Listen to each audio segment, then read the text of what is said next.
Well, when I was a youngster growing up in Great Falls, which is about 250 miles north, kind of northwest of here, part of the summer fun was on occasion we would go to the fairgrounds where they hosted horse racing. And I remember it was always a fun challenge between us siblings to pick out which horse was going to win. And I remember that excitement when the starting gates opened and the announcer yelled that they're off, and you'd watch them run past the stands, down the first corner, down the back stretch, and all this maneuvering for position. Well, coming around the last bend was always really an exciting time on who's going to win.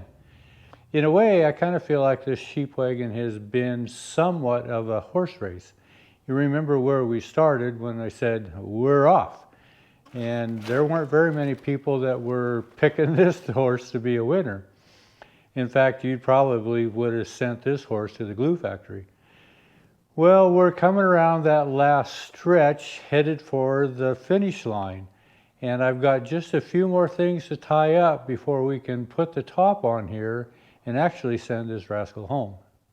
Well, out of this pile of debris and rubble was this apparatus here. These two boards are still nailed together, and it has this cast piece of iron on it that's hinged. And I asked the owner, do you remember where that was? And he said, yeah, I kind of remember it being up there by that stove. Well, I think this is the coffee pot holder, and I think I know where it goes. There's also another board here that's the exact same length as this bottom one here. So let me show you where I think this goes. So right behind this stove was a box that I was speculating was the pan box, and it had a couple cleats on it. I replaced this board, but I put these two cleats back in the same position that they were on the old board. And on the side of this kitchen cabinet was also another cleat, and I'm speculating there was a board that went here. Well, in different RVs, there was always some manner of which you would keep the doors closed and somehow keep things from falling off the shelf as this RV was traveling down the road, and I think this sheep wagon was similar. I think there was a board that set between these cleats, and it would help keep things contained as this was traveling so they wouldn't fall off. So above this board on the side of the kitchen cabinet, there's also another shelf that was put in here, and this is where I think that board went with the coffee pot holder. Well, it's my guess that these two shelves set right about in this position, and this second board set on the back side of this shelf as a secondary shelf which also held the coffee pot and perhaps some other sundry items. But on the front wall of this sheep wagon, I think there needs to be another cross frame that this would set on. So I need to put that in next.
So with these two boards that held this coffee pot tray, Behind it, I think, was this second board. It is the exact same length as this board that's nailed onto this front face board.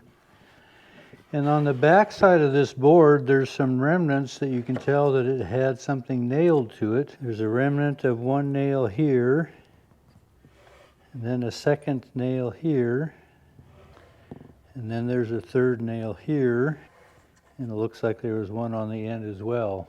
So possibly 4, probably 5 nails that held a backboard on the back of this board.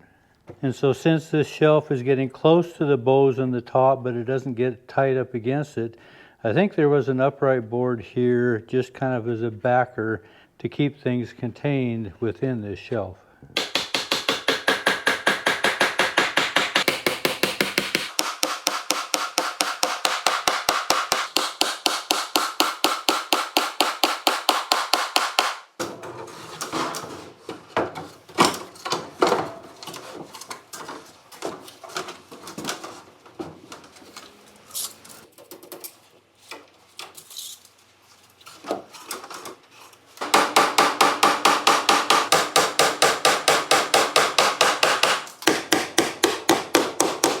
Well, I think you can begin to see we have a real efficient use of space here.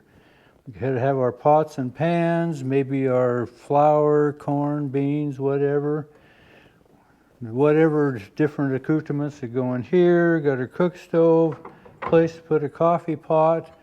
Right next to it here is our kitchen. I don't think I showed you the latch here. The top part of this latch was still attached to this cabinet, but the bottom part was gone. Well, I got to scrounging through some old stuff like a pack rat normally has, and I found one that's gonna work. So this folds down, which turns into our little table here. So all this becomes really pretty handy for this little shepherd. So this old bachelor, and I just assume he's a bachelor, he might not have been. You know, he's doing up his cooking and he's got his pot of beans on here. Well, he needs a place to put them. He doesn't want to put them on the table. So it kind of makes sense why this old piece of tin was on the old bench. It was nailed down right about there. It'd be a handy place just to turn around and put your hot pot and not burn the bench here. I'll nail that back on as well.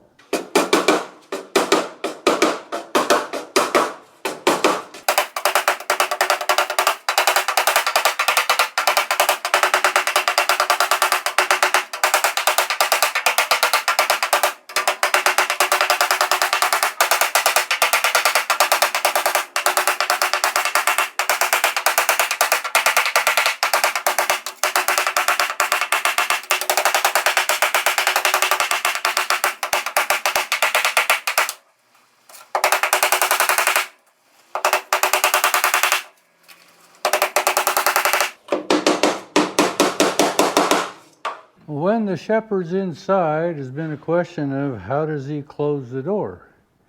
On the old frame of this bottom door, there was a handle that went right here. I've had it set aside, but this is the top frame of that lower door. So I'll put this old rusty handle right back on the new door. Just got to get these screws out. Sometimes I can save them, sometimes I can't.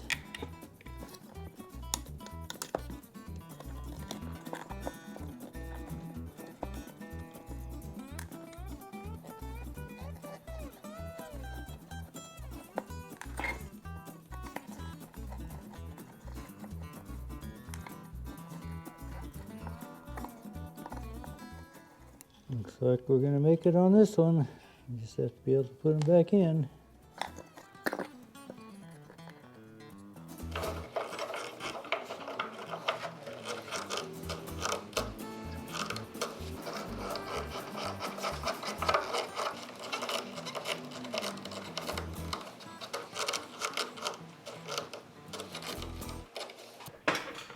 Well, when I rebuilt the top of this door, I had some remains of the old framework that kind of showed me how it was supposed to go together. Well, this is the outside framework that was still left, And on the inside, there is an eyelet here that I need to put back. And it's little details like this that kind of help flesh out just how this whole wagon was put together. I think this is the eyelet for the hook latch that kept the top door shut. So I'm going to transfer this over, if I can keep it from breaking. Transfer this over to the new door.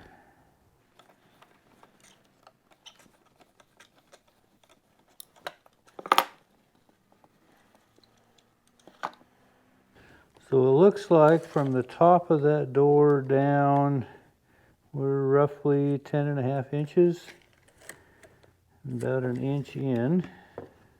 And I really think this is one of those things that was probably pretty haphazard when they stuck this in initially.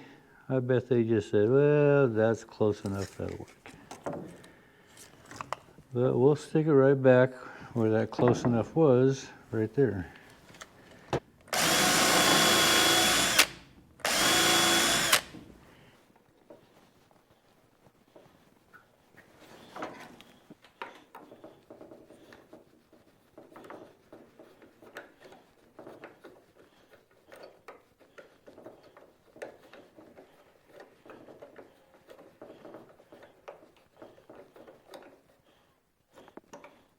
I'm guessing about like so. So this probably had a little hook as well. That hook was gone. But it's got to kind of go around that corner. I'm going to have to put just a slight little bend in that.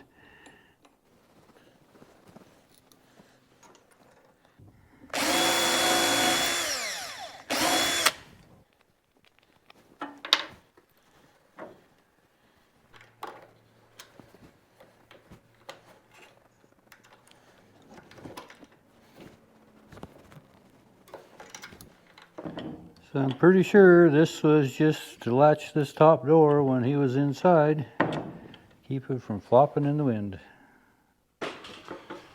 Well, the back half of this bed still needs to get filled in. And I have some boards cut out for these. Just have to remember which one I cut to fit where.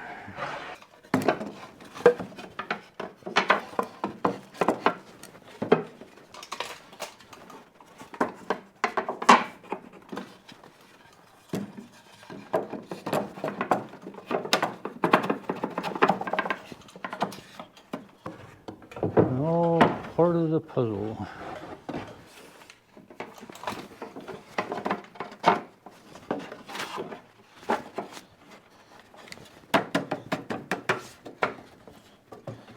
There we go.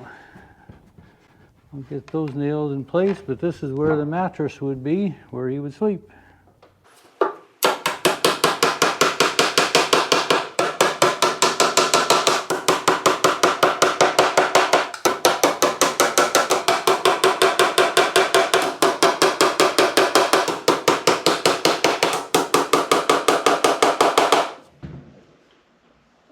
Well, in order to keep this mattress or the bedding in place, oftentimes there is a board across the front, kind of a bumper board. There was nothing here that was recognizable, so I'm going to put this in. Now most of these beds are kind of double size. I have space-wise about 49 inches by 76. And I've looked and we can find a mattress in that 48 by about 75 area. So that should work.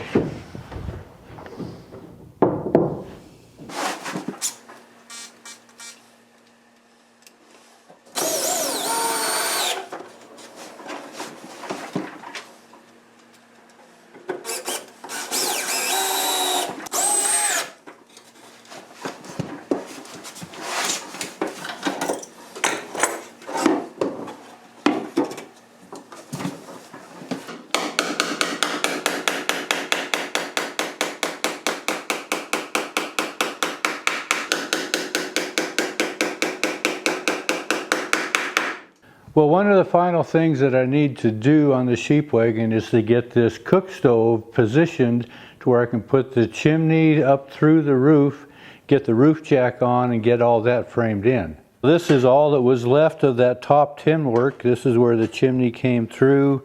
I think this piece of tin here structurally was attached to the framework, and then the remnants of this jack.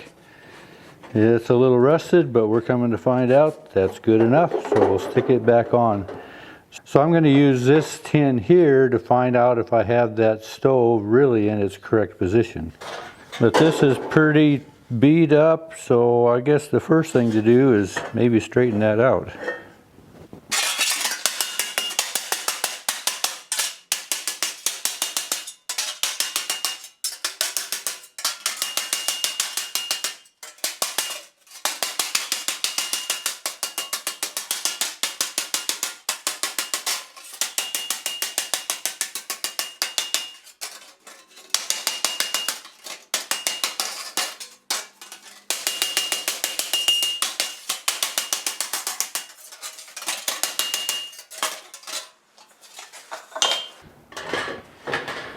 So if this is up close to the leading edge of that front bow is curved, so it might be back just a bit. I'm going to guess maybe a ½ inch.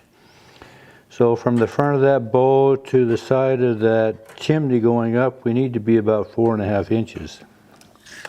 Well, I did have to buy some new stovepipe. Since everything around it was galvanized, I also bought galvanized pipe. It looks a little new, but I think if I run it through the sandblaster, it'll kind of age it a little bit, so it'll match this a little better. But from the leading edge of my bow, like I say, I wanted 4½ inches.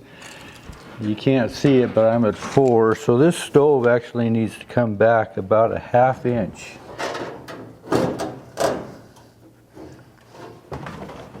That's why I haven't nailed it down yet to the floor. So there's 4½ inches. I think that's kind of where it needs to be. I think that's about right. I'm going to clamp this in place.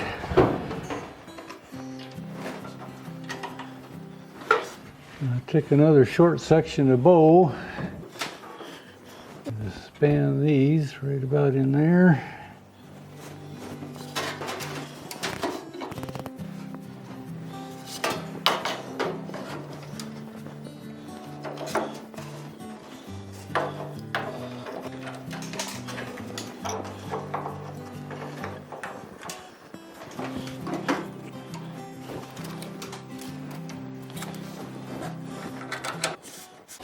Maybe like so.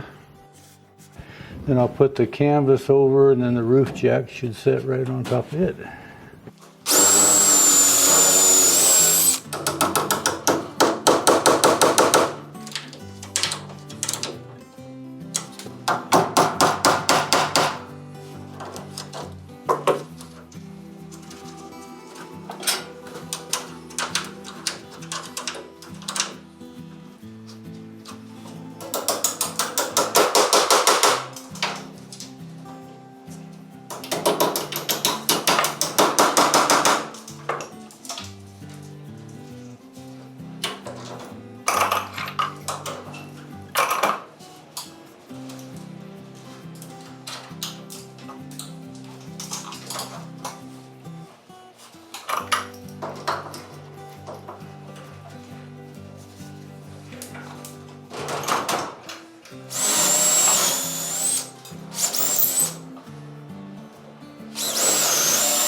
Well, compared to this new stovepipe, running this through the sandblaster and I wiped it down with my vinegar solution, I think it gives it a nice aged effect on that stovepipe.